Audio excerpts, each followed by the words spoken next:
Century steel group एक Chinese group है जो पाकिस्तान के अंदर $200 मिलियन की इन्वेस्टमेंट करना चाहता था।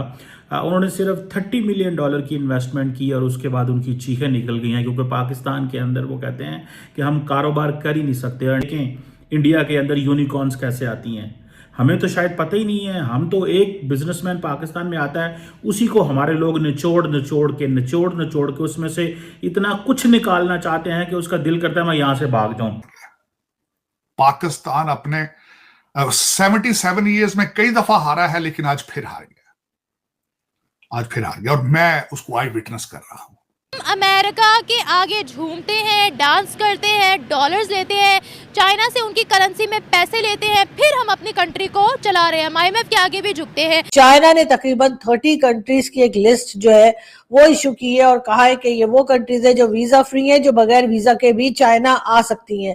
और हैरत की बात ये है कि उसमें हमारे दोस्त ने हमारा ही नाम नहीं रखा, यानी जो चाइना के साथ हमारी समंदर से गहरी और पहाड़ों से ऊंची, शहद से मीठी दोस्ती है, उसके बावजूद चाइना ने उन कंट्रीज में जो 30 कंट्रीज जिसमें चाइना ने कहा है कि आया जा सकता है बगैर वीजा के, उसमें पाकिस्तान का नाम नहीं है। मुख्तारी होती है और इस वक्त रियासत पाकिस्तान में रहने वाले जो लोग हैं ना, उनकी खुद मुख्तारी और उनके बुनियादी हकूक जो है वो 110% मुअत्तल हो चुके हैं। कि दुनिया आपको अबैंडन नहीं करती, दुनिया आती है।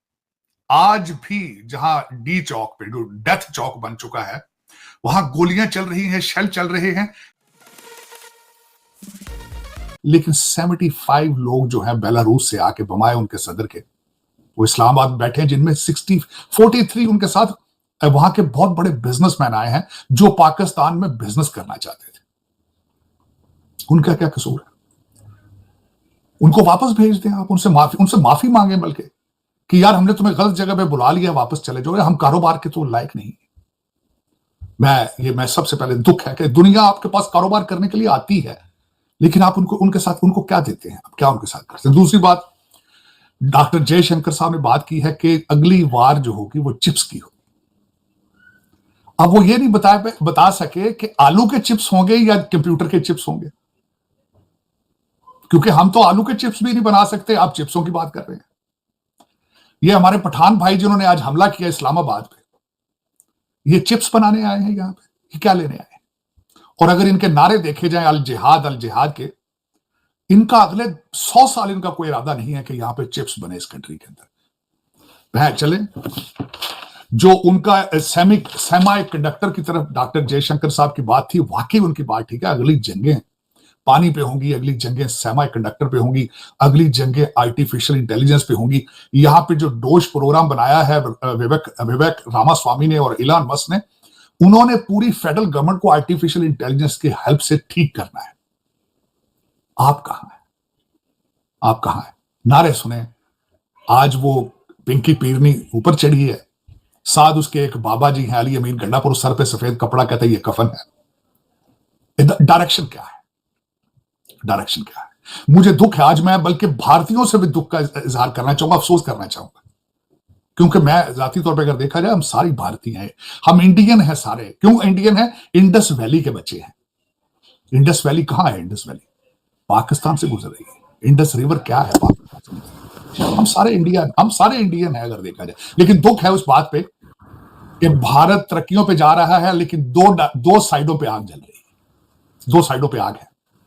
आज बांग्लादेश भी चल रहा है, पाकिस्तान भी चल रहा है। चलो एशिया कप तो खत्म हो गया, फिर इसका मतलब है जो ये लड़े जा रहे थे नहीं, अब नहीं हो सकेगा। नहीं ऐसे नहीं होगा। एशिया ने वो चाइना के दरवाजे पे आगे लगी है, क्या वो उनकी तरक्की रुक गई थी? भारत की तरक्की आप क्या समझते हैं कि वो रुक जाएगी? सवाल ही नहीं पैदा होता। वो आगे बढ़ेंगे, इसका हल निकालेंगे, कोई ना कोई दीवारें बना लेंगे, बॉर्डर बना लेंगे, तारे लगा देंगे। सर एशिया कप जो पाकिस्तान में होना था, एशिया कप तो कब क्या होना? एशिया का कप क्या होना? आप कब की बात कर रहे हैं? जो कंट्री सर्वाइवल में जंग लड़ रहे हैं सर्वाइवल की, वहां पे वो क्रिकेट क्या करें? बल्कि मेरी तो रिकमेंडेशन है इनको स्पोर्ट्स बैन कर देनी चाहिए यहां। आरजू मैं जो दोनों बांग्लादेश और पाकिस्तान में इस वक्त जो मुश्तरक चीज है, जो सबसे ज्यादा खतरनाक है, दोनों के अंदर रेडिकलाइजेशन अपनी एक्सट्रीम पे जा रही है। रेडिकलाइजेशन, वहां पे हिंदुओं का उन्होंने जीना बंद कर दिया बांग्लादेश के अंदर, आज वहां पे उनके जो एक रिलीजियस थे, पुजारी थे उसके मंदिर के, उनके ऊपर केसेस हैं, दास साहब, और उनको छोड़ा नहीं जा रहा है। और दूसरा चलाने वाला कौन है, जो कि नॉन इलेक्टेड है, इलेक्शन की बात ही नहीं अभी तक कर रहा है। और एज उसकी क्या है, 84 साल।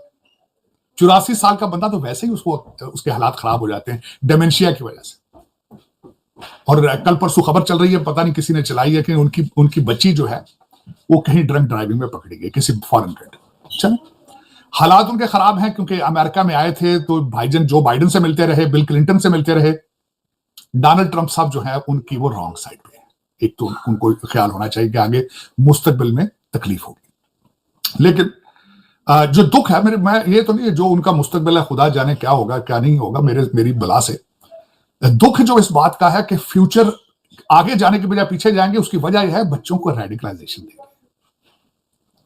उन हिंदुओं को सजा इसलिए दी जा रही है, कहते हैं कि वो हसीना वाजिद के सपोर्टर थे। तो ये पॉलिटिकल मोटिव है ना, ये सियासी मोटिव तो नहीं, ये रिलीजियस मोटिव। तो सियासत की सजा दी जा रही है उनको। चलें, हाँ, मैं ये अच्छी बात तो नहीं, लेकिन एक बात जरूर बताना चाहूंगा। हिंदुओं को तंग करोगे बांग्लादेश में, ठीक है। पाकिस्तान से हिंदू निकाल दिए, ठीक है। उन्होंने मुसलमान भारत से निकालने शुरू कर दिए, तो फिर क्या करोगे? और मैं इन बंगालियों से ये पूछना चाहूंगा, सारे बंगाली तो जाके जब यहां से भागते हो तो भारत जाते हो, वहां से वो निकालेंगे तो किधर जाओगे? तो ये सोच के किया करो। जो भी तुम्हारी डीड्स होती हैं वो किसी को तकलीफ होती है। जिस तरह मैं एक मिसाल देता हूं हमेशा, मैं अक्सर अपने सिख दोस्तों को कहता हूं कि यहां फॉरेन कंट्रीज में खड़े होके फैशन के तौर पे खालिस्तान के जो नारे लगाते हो, ये देखो कि भारत के अंदर जिन स्टेटों के अंदर सिख माइनॉरिटीज में वहां उनके हालात क्या होंगे, उनके दिल पे क्या गुजरती होगी। तो ख्याल रखना चाहिए। लेकिन ये कि अफसोस है, आज मैं बल्कि कोशिश करें कि पाकिस्तान में भी देखें, किसी का मजहब उसकी जाती चीज है। 21st सेंचुरी में किसी को फेथ बेस उसके बिलीफ पे निशाना बनाना या नफरत उससे करनी, you make yourself so small. इंसान जब ये बात करता है बहुत छोटा अपने आप को कर लेता है, लेकिन पसंद अपनी अपनी, नसीब अपना अपना। जय हिंद दोस्तों, आपका फास्ट नॉलेज फैक्टर में स्वागत है। जैसा कि आपने साजिद तरार और आरजू खाजमी की बातों को सुना, वे पाकिस्तान के हालात को लेकर काफ़ी ज़्यादा चिंतित हैं, क्योंकि पाकिस्तान में कोई भी देश इन्वेस्टमेंट नहीं करना चाहता है, और इन्वेस्टमेंट करता भी है तो उसे बहुत ज़्यादा नुकसान उठाना पड़ रहा है। पाकिस्तान में वहाँ की सरकारें आपस में लड़ रही हैं। इमरान खान की पार्टी पूरी तरह से वहाँ पे हल्ला बोल इस्लामाबाद में बनाई हुई है, और इसी तरह से पाकिस्तान अपने देश में आने वाले बड़े अवसरों को छोड़ता जा रहा है। बेलारूस के प्रधानमंत्री भी वहां पहुंचे हुए हैं। वे वहां के हालात से पूरी तरह से वाकिफ हैं, और दुनिया इस चीज को देख रही है। पाकिस्तान का किस तरह से मजाक बन रहा है, इसका कोई अंदाजा नहीं है। वहीं उनका पड़ोसी भारत को अगर वो देखते हैं तो उन्हें काफी जलन होती है, क्योंकि भारत में कहीं ना कहीं बहुत सारी इन्वेस्टमेंट होती रह रही है। वहीं उनके देश में आए दिन दंगे होते रहते हैं, और कोई भी अच्छी खबर नहीं सुनने को मिलती है जिससे पाकिस्तान का भला हो सके।